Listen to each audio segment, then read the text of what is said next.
Have you seen sales drop drastically during hard economic times? At what point would you add in Medicare? I don't think so. I think final expense is more immune to a lot of the issues that are going on economically. I'll give you, again, I'll try to keep it brief. I started during the Great Recession in 2011.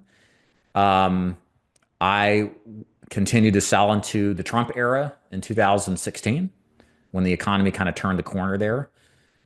We sold throughout COVID, where there was a ton of economic fear, and all the way up until now. Now we got the tariffs. We've gone through all of these events, and final expense has stayed. And this is one of the things I really like about it because I was a personal trainer. My business, in part, failed because of the Great Recession and the money fear people were having because they didn't know what's going to happen to their investments.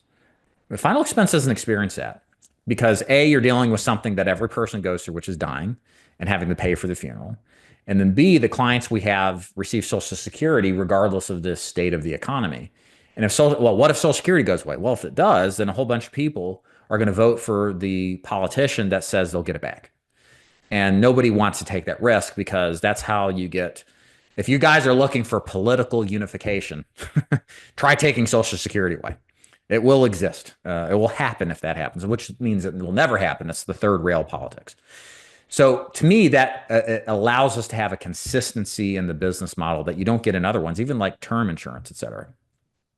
Even if you look at like Lincoln Heritage, their growth in sales was from 2010 to 2020 is like 10 or 20% a year to some extent, consistently growing every year. And they're one of the highest priced companies, and they only sell one type of product. They only sell their product. They're not even brokers.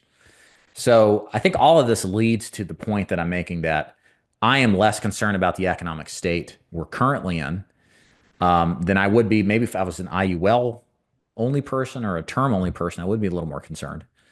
Um, so all of this is good for us. Now, if you're, again, I'm speaking only from final expense and to some extent life insurance, but I'm sure PNC different. I don't know PNC, property and casualty car insurance. That's a whole different animal. So it's going to depend in sorts to what kind of insurance you're selling.